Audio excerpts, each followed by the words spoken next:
Assalamualaikum warahmatullahi wabarakatuh. Salam sejahtera bagi kita semua. Om Swastiastu, Namo Buddhaya, dan salam kebajikan. Perkenalkan, kami dari kelompok 1 ingin menyampaikan hasil tugas karya ilmiah mata kuliah Hukum Perdata yang telah kami susun dengan bimbingan dosen kami, Ibu Dr. Natasha Yunita Sugiastuti, SH MHum.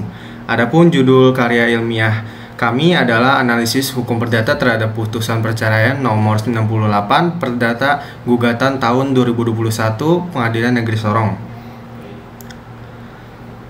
Sebelum memulai presentasinya, izinkan kami memperkenalkan diri terlebih dahulu. Perkenalkan, nama saya Egy Varyono Fala dengan NIM 010024000068. Saya Nur Adi Putra dengan NIM 010024000059. Saya Fatur Rahman Hakim dengan NIM 010024000063. Nama saya Muhammad Irsyad dengan NIM 010024000462.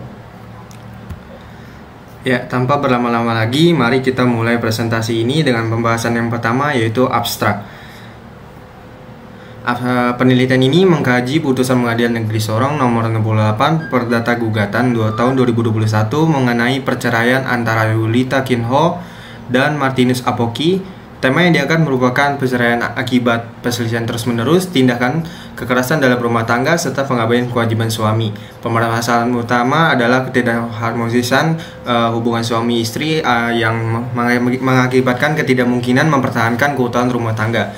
Hasil penelitian menunjukkan bahwa gugatan penggugat kebaruan dari penelitian ini terletak pada analisis yang mendalam terhadap alasan perceraian yang dikaitkan dengan tindakan kekerasan berulang-ulang dan pelanggaran prinsip monogami dalam perkawinan berdasarkan hukum positif di Indonesia.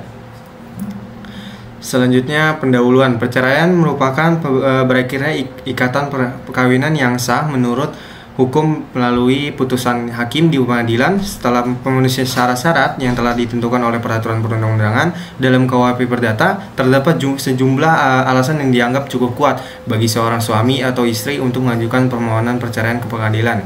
Pengajuan gugatan cerai oleh suami maupun istri menegaskan bahwa hak hukum atas perceraian berlaku setara bagi keduanya tanpa memandang jenis kelamin. Oleh karena itu, setiap pihak yang berperkara wajib hadir dalam persidangan serta mematuhi prosedur hukum yang berlaku agar proses penyelesaian berjalan lancar dan keadilan dapat terwujud. Selanjutnya akan disampaikan oleh rekan saya, Icat. Perselisihan dalam rumah tangga antara Yulita Kinho selaku penggugat dan Martinus Apoki sebagai tergugat mencapai puncaknya pada bulan Oktober tahun 2013. Ketika terjadi pertengkaran besar yang menjadi awal dari konflik berkepanjangan di antara keduanya. Sejak saat itu, hubungan mereka terus diwarnai oleh pertikaian dan cekcok yang tidak kunjung mereda, mencerminkan keretakan yang semakin dalam kehidupan berumah tangga. Ketidakharmonisan yang terus berlanjut tersebut membuat penggugat meyakini bahwa ikatan perkawinan antara dirinya dan tergugat sudah tidak memungkinkan untuk dipertahankan lebih lama lagi. Dan pada kondisi ini mendorong penggugat untuk mengambil langkah hukum dengan mengajukan gugatan cerai ke pengadilan karena telah hilangnya harapan akan terciptanya kembali kehidupan keluarga yang damai dan sejahtera bersama tergugat pada tahun 2016. Tergugat kembali ke rumah penggugat sehingga menimbulkan pertengkaran atau keributan, dan tergugat melakukan pengancaman dengan menggunakan senjata tajam sehingga tergugat mengalami luka robek di bagian hidung dan harus diproses ke pihak yang berwajib.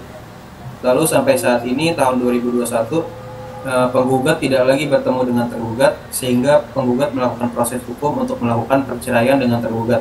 Mengingat gaji maupun pemberian nafkah lainnya tidak dilakukan tergugat kepada anak-anak yang dimilikinya dari penggugat.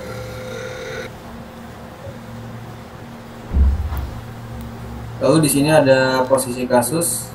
Yang pertama itu A, identitas penggugat. Nama Yulita Kinho, tempat lahir Sorong 4 Juli 1982, umur 38 tahun, pekerjaan tani, alamat rumah Jalan Danau Umbuta Ruve, Kelurahan Kelawasi, RT 03 RW 06, Kota Sorong, Provinsi Papua Barat. Alasan menggugat, permohonan cerai diajukan oleh penggugat karena 1. Tergugat meninggalkan rumah tangga sejak tahun 2013 tanpa izin atau alasan yang sah.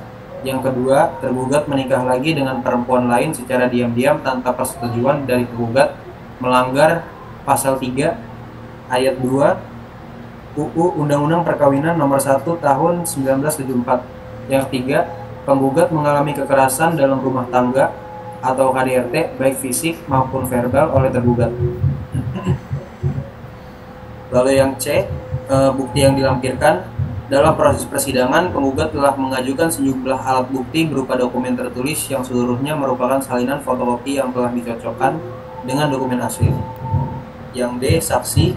Penggugat juga telah mengajukan saksi-saksi yang telah disumpah atau diambil janjinya terlebih dahulu masing-masing sebagai berikut.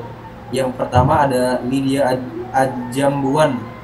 Yang kedua ada Trivena Blavia Apoki. Lalu E, putusan hakim. Majelis hakim memutuskan untuk mengabulkan sebagian dari gugatan perceraian yang diajukan oleh penggugat. Yang pertama, dalam putusan tersebut dinyatakan secara sah menurut hukum bahwa perkawinan antara penggugat dan tergugat yang dilangsungkan pada tanggal 18 Agustus 2010 berdasarkan Akta Perkawinan nomor 13/U/2010 yang diterbitkan oleh Dinas Kependudukan dan Pencatatan Sipil Kabupaten Manokwari dinyatakan berakhir karena perceraian beserta segala konsekuensi hukumnya. Selanjutnya akan dibacakan oleh rekan saya. Ya, baik, terima kasih Icar. Selanjutnya saya akan membacakan tentang hasil penelitian analisis kasus. Permohonan perceraian diajukan kepada hakim melalui mekanisme gugatan perdata biasa. Namun sebelum perkara tersebut dapat dilanjutkan, pihak yang hendak menggugat wajib terlebih dahulu memperoleh izin dari Ketua Pengadilan Negeri. Sebagai prasyarat pemberian izin tersebut, hakim diwajibkan untuk terlebih dahulu mengupayakan langkah perdamaian antara para pihak yang bersengketa melalui proses yang dikenal sebagai Verzoeningscomparitis atau upaya mediasi untuk mencapai rekonsiliasi.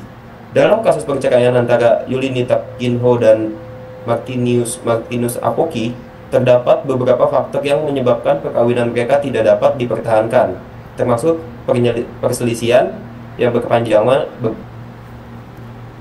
Selanjutnya, salah satu dasar hukum penting yang menjadi rujukan dalam perkara ini adalah Kitab Undang-Undang Hukum Perdata atau KUHP Perdata yang memberikan ketentuan mengenai alasan-alasan yang dianggap sah untuk mengajukan permohonan perceraian oleh suami maupun istri. Dalam ketentuan pasal 209 KUHP Perdata diuraikan bahwa perceraian dapat dibenarkan secara hukum apabila terjadi keadaan-keadaan tertentu seperti 1. Apabila salah satu pasangan terbukti melakukan perzinahan. Yang kedua, apabila salah satu pihak secara sengaja meninggalkan pasangannya tanpa alasan yang sah. Yang ketiga, jika salah satu pihak dijatuhi pidana dengan hukuman penjara lebih dari 5 tahun atas tindakan kejahatan yang dilakukannya. Yang keempat, apabila terjadi tindakan kekerasan fisik berat yang membahayakan keselamatan jiwa pasangan. Ketentuan ini menegaskan bahwa perceraian tidak dapat dilakukan secara sewenang-wenang, tetapi harus berdasarkan alasan-alasan hukum yang jelas dan dapat dibuktikan. Baik, selanjutnya dibacakan oleh rekan saya yaitu Adi. Terima kasih Fatur, saya akan menjelaskan tentang penetapan hak asuh anak. Secara umum, di Indonesia, sistem hukum kita cenderung memberikan hak asuh pada ibu, apalagi jika anak masih kecil dan sang ibu dianggap mampu secara emosional dan finansial. Hal ini bukan semata-mata karena gender, tapi karena prinsip perlindungan terbaik bagi anak yang menjadi pegangan utama. Yang kasus kami teliti, pengadilan menetapkan bahwa anak-anak tetap berada di bawah pengasuhan ibu, yaitu penggugat.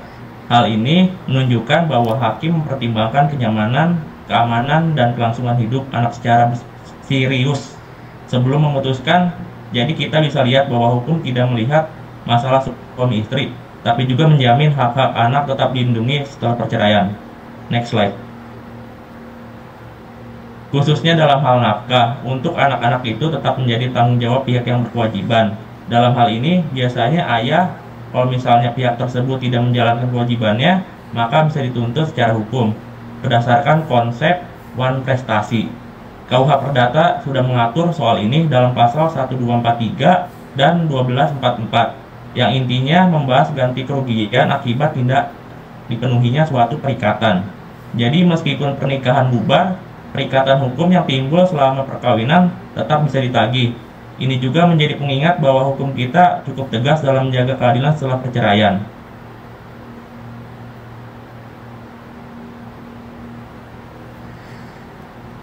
Selanjutnya itu kesimpulan. Terutama ketika sudah melibatkan kekerasan, ketidakharmonisan, terus-menerus, dan pengabaian terhadap tanggung jawab, putusan perceraian dalam perkara ini menunjukkan bahwa hukum hadir sebagai alat untuk melindungi pihak yang dirugikan, dan tidak hanya sekedar mengesahkan perpisahan. Yang terpenting dari putusan ini, kita bisa belajar bahwa proses perceraian itu bukan sekedar soal pisah, tapi bagaimana hak anak tetap terjaga dan kewajiban tetap dijalankan. Selanjutnya akan dilanjutkan oleh moderator. Ya, demikianlah pemaparan yang dapat kami sampaikan mengenai hasil karya ilmiah kami. Kami menyadari bahwa kami masih banyak kurang dalam menyampaikan maupun isi materi yang kami sampaikan. Oleh karena itu, kami mohon maaf yang sebesar-besarnya atas segala kekurangan dan kesalahan baik yang disengaja maupun tidak. Kami juga mengucapkan terima kasih atas perhatian Ibu Natasha selaku dosen pembimbing serta teman-teman sekalian. Semoga apa yang kami sampaikan hari ini dapat bermanfaat dan menambah wawasan kita bersama. Wassalamualaikum warahmatullahi wabarakatuh. Om Santi Santi Om. Namo Buddhaya, salam kebajikan.